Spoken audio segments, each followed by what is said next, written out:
નમસ્કાર દર્શક મિત્રો, કરુણા ટોક્સમાં આપનું સ્વાગત છે. વંદે ગો માતરમ. દોસ્તો, રક્તદાન મહાદાન, રક્તદાન કરીએ કોઈની જિંદગી બચાવીએ, આવા બધા સૂત્રો આપણે અનેક જગ્યાએ લગાડેલા જોઈએ છીએ ને હવે એની ખૂબ જરૂરિયાત છે. આમ તો એમ કહેવાય કે અનિવાર્ય છે આવા સૂત્રો લગાડવા અને રક્તદાન કરવું.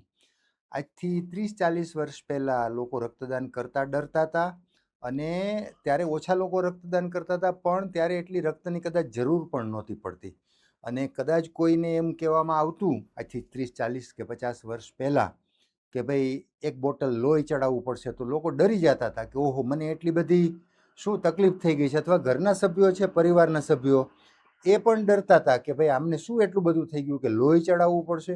હવે આ વસ્તુ સાવ સામાન્ય થઈ ગઈ છે. એક નાની નાની બાબતમાં પણ લોહી ચડાવવું પડે છે, એ બહુ નોર્મલ વસ્તુ થઈ ગઈ છે.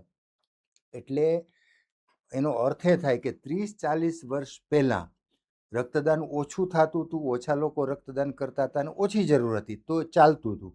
હવે આજના સમયમાં પરિસ્થિતિ બદલાઈ ગઈ છે છેલ્લા એક દાયકામાં, અને રક્તની જરૂર બહુ વધી છે. આપણે જાણીએ છીએ કે રક્ત કાંઈ લેબોરેટરીમાં બનાવી નહીં શકાય. 1 લાખ રૂપિયા આપશું તો કાંઈ 100 મિલીલીટર કે 1 લીટર કે અડધો લીટર મળવાનું નથી બજારમાંથી. એક માણસ રક્તનું દાન કરે તો જ બીજા માણસને રક્ત મળે. અને જેને જ્યારે રક્તની જરૂર હોય છે એને જ્યારે ગામમાં આટા મારવા પડે લોહી ગોતવા માટે, એ સમયગાળો છે ને બહુ જ ભયંકર હોય છે. દર્દી છે હોસ્પિટલાઇઝ હોય, આઈસીયુમાં હોય, ઓપરેશન થિયેટરમાં હોય, અને ડૉક્ટર એમ કહે કે 2 બોટલ 3 બોટલ લોહી લેતા આવો. અને એ પરિવારના સભ્યોએ જ્યારે ગામમાં આટા મારવા પડે, ને મોટે ભાગે તો શહેરોમાં મળી જ જાય છે, પણ નાના સેન્ટરોમાં મુશ્કેલી હોય છે ઘણી વખત, અથવા તો શહેરોમાં પણ ઘણી વખત બહુ ક્રાઇસિસ અમુક સમયે સર્જાઈ જાય છે. આનો અર્થ એવો થાય કે આપણે રક્તદાન ઓછું કરીએ છીએ, ડિમાન્ડ સામે સપ્લાય ઓછો છે. તો ડિમાન્ડ તો વધતી જ જવાની છે. ગઈકાલે કદાચ ઓછી ડિમાન્ડ હતી, આજે વધી છે, આવતીકાલે એનાથી વધશે. તો સપ્લાય એટલો આપણે રાખવો પડશે કે કોઈ પણ માણસને, કોઈ પણ દર્દીને જ્યારે રક્તની જરૂર પડી તો એને 10-15 મિનિટમાં જ બોટલ મળી જાય એટલી સપ્લાય આપણે કરવી પડે. ને એ આપણે જ કરી શકશું, એ બીજે ક્યાંયથી આવવાની નથી. વિશ્વમાંથી કોઈ દેશમાંથી લોહી આવવાનું નથી, આપણે જ આપવાનું છે ને આપણા જ બાંધવોને, આપણી જ ભગીનીઓને ચડાવવાનું છે. અને કોને જરૂર પડી જશે એ આપણને કોઈને ખબર નથી, આપણને પણ જરૂર પડી જાય છે. મુદ્દો એ છે કે રક્તદાન હવે કરવું દરેક વ્યક્તિ અનિવાર્ય છે. લોકો ડરતા હતા આજથી 20-30 વર્ષ પહેલાં, હું લોહી આપું ને મને કંઈક થાય તો, મને અશક્તિ આવી જાય તો, મારા શરીરમાંથી લોહી વયું જાય તો, કેટલા બધા ડર હતા. હવે મેડિકલી બધું પ્રૂવ થઈ ગયું છે કે તમારા શરીરમાંથી જે રક્ત લેવામાં આવે છે જે નિયમ પ્રમાણે, એક તો તમે પુખ્ત ઉંમરના હો, એનો જે ક્રાઇટેરિયા છે એ આપણે એ એજ ગ્રુપમાં આવતા હોઈએ, અને બીજું અમુક પ્રકારની સમસ્યાથી ના પીડાતા હોઈએ તો જ રક્ત લેવામાં આવે છે. તમારું ચેકિંગ કરીને, તમારું શરીરને તપાસીને પછી રક્ત લેવા. જો તમે એ ક્રાઇટેરિયામાં ફિટ છો તો જ તમારું રક્ત લેવામાં આવે છે. અને રક્ત લેવામાં આવે છે તો એકાદ દિવસમાં જ એ રક્તની પૂર્તિ થઈ જતી હોય છે. 1-2 દિવસમાં આપણે નોર્મલ બપોર સવાર સાંજ ભોજન લેતા હોઈએ એનાથી, પાણી પીતા હોઈએ, પ્રવાહી લેતા હોઈએ, તો એનાથી જ આપણું રક્ત જેટલું લીધું છે એટલું 1-2 દિવસમાં જ ભરપાઈ થઈ જતું હોય છે. એટલે એમાં કોઈ ડરવાનું નથી રહેતું. ક્યારેક રક્તદાન કરનારને એક માનસિક ડર હોય છે કે મને શું થશે, હું ઊભો થઈશ તો મને ચક્કર આવશે. એવું કાંઈ થતું નથી હોતું. અને જે લોકો 100 વાર, 125 વાર, 150 વાર રક્તદાન કર્યું છે એ તો કેટલા બધા ઉલટાના એ સ્વસ્થ હોય છે. કારણ કે રક્તદાન નિયમિત રીતે કરવું એ તો એક સ્વસ્થતા તમારી બતાવે છે, અને એનાથી સ્વસ્થ રહીએ છીએ આપણે, તો બહુ જ જરૂરી છે. અને જરૂરી આપણે સ્વાસ્થ્ય માટે નહીં, પણ જેને રક્તની જરૂર છે ને એને રક્ત મળે એટલા માટે આપણે રક્તદાન કરવું જરૂરી છે. રક્તદાનની જરૂર કેમ વધી છે એનું કારણ આપું. કારણ કે રક્તની જરૂર વધી છે. રક્તની જરૂર કેમ વધી છે, લોહીની જરૂર કેમ વધી? 40-50 વર્ષ પહેલાં મેડિકલ સાયન્સ આટલું આગળ નહોતું, એટલે આટલા ઓપરેશનો નહોતા થતા. આજે નાની મોટી બાબતમાં વ્યક્તિને ઓપરેશન આવવા માંડ્યા. આપણા શરીર થોડા તકલાદી થઈ ગયા, ઓપરેશન આવવા માંડ્યા. મેડિકલ સાયન્સ આગળ વધ્યું. માણસના પેટમાં એક નાની સમસ્યા હોય, દાખલા તરીકે એપેન્ડિક્સ, બહુ સામાન્ય વસ્તુ છે, તો એની સમસ્યા હોય તો એનું ઓપરેશન નહોતું થઈ શકતું, અથવા તો થતું હતું તો બહુ દૂર થતું હતું, બહુ મોટા શહેરોમાં થતું હતું, દર્દી ત્યાં સુધી પહોંચી નહોતો શકતો. આર્થિક પરિસ્થિતિ બહુ ખરાબ હતી એટલે લોકો ઓપરેશન નહોતા કરાવી શકતા.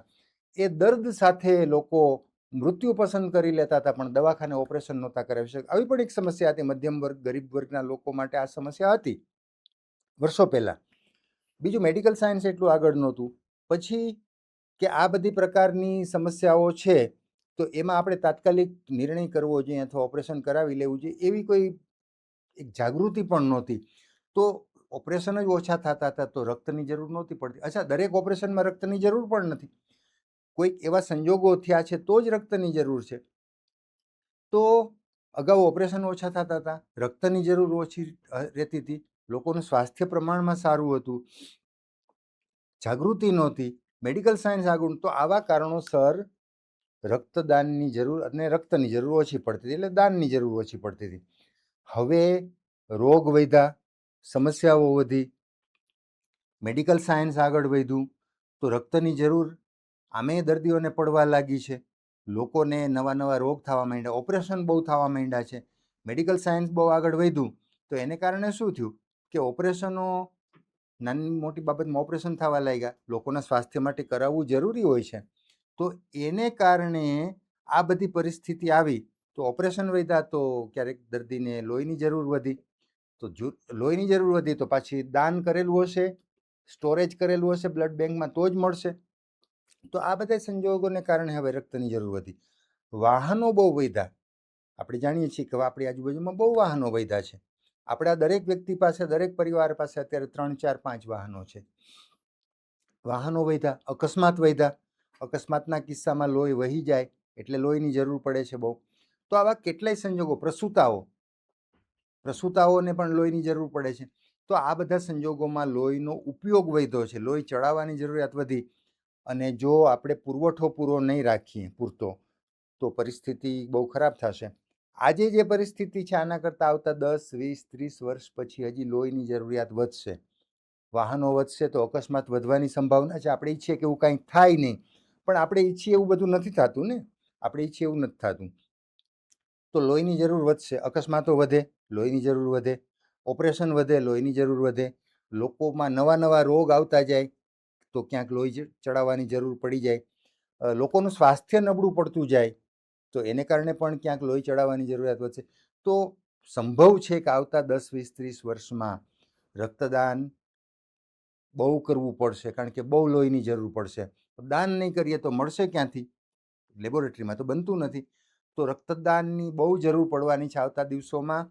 તો આજથી જ આપણે તૈયારી કરી લઈએ. આપણા પરિવારના સભ્યોને જે સ્વસ્થ છે, જે એના ક્રાઇટેરિયામાં આવે છે, એને નિયમિત રીતે રક્તદાન કરતા જઈએ. અને જે લોકોને જરૂર છે એના સુધી લોહી પહોંચે. આપણા એક બોટલ લોહીથી કોઈકની જિંદગી બચી જતી હોય તો આનાથી મોટો આનંદ આપણને બીજો કયો હોય? આપણે તો આમ કોઈનું જીવન બચાવી શકશું કે કેમ ખબર નથી, પણ આપણા લોહીને કારણે કોઈની જિંદગી બચી જાય છે, તો આપણે માટે તો એ બહુ મોટો આનંદ છે, બહુ મોટી સેવા છે. એક વસ્તુ સારી થઈ રહી છે અત્યારે, કે કોઈ પણ સામાજિક પ્રસંગ હોય, ધાર્મિક પ્રસંગ હોય, કે કોઈ પણ પ્રકારનો મેળાવડો હોય જ્યાં લોકો ભેગા થતા હોય, ત્યાં કેટલીક સંસ્થાઓ, કેટલીક વ્યક્તિઓ, કેટલાક માનવ પ્રેમીઓ, જીવદયા પ્રેમીઓ રક્તદાન કેમ્પ શરૂ કરાવે છે. બહુ સારી વાત છે.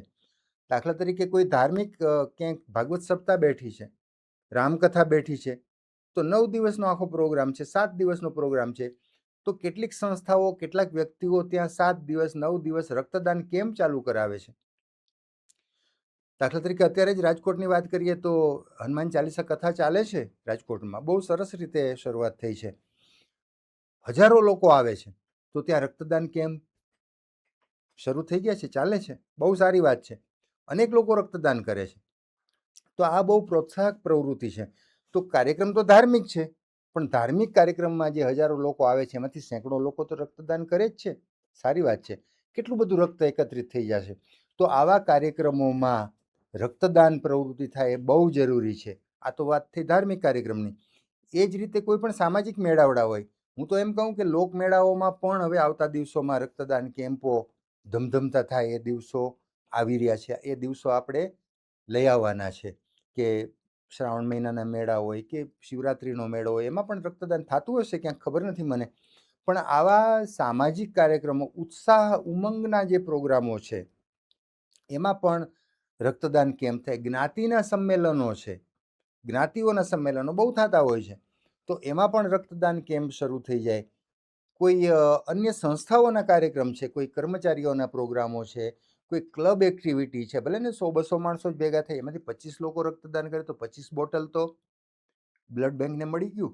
તો આ બધી વસ્તુ બહુ જ જરૂરી છે, કારણ કે જેને રક્તની જરૂર છે એને મિનિટો ગણાતી હોય છે, અને એના પરિવારના સભ્યોના ચહેરા ઉપર જે ચિંતા આપણે જોતા હોઈએ છીએ એવા દિવસો તો કોઈને ન બતાવે ઈશ્વર, આપણે એવું ઈચ્છીએ, પણ આ હકીકત છે કે આવા દિવસો આવતા હોય છે. એને માટે સૌથી શ્રેષ્ઠ રસ્તો છે કે આપણે દરેક જે ક્રાઇટેરિયામાં આવીએ છીએ એ વ્યક્તિ રક્તદાન કરતા થઈ જાય. એક માણસ રક્તદાન કરશે તો કોઈ દિવસ રક્ત ઘટશે નહીં, અને ગમે એટલા રક્તની જરૂર પડશે તો એને રક્ત મળી જ જશે, ગણતરીની મિનિટોમાં મળી જશે. આપણે કેટલી બધી જિંદગીઓ બચાવી શકશું, બહુ મોટું અમૂલ્ય કોઈના જીવનનું દાન આપણે કરી શકશું. તો બસ મને લાગે છે કે આપણે આજથી જ સંકલ્પ કરી લઈએ કે જ્યાં પણ રક્તદાન પ્રવૃત્તિ થતી હશે હું ત્યાં જઈને રક્તદાન કરીશ.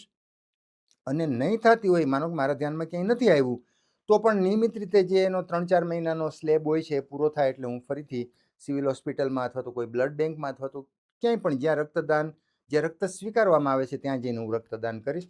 મારું સ્વાસ્થ્ય પણ એનાથી સારું રહેશે અને મારું રક્ત છે એ કોઈકની જિંદગી બચાવી શકશે.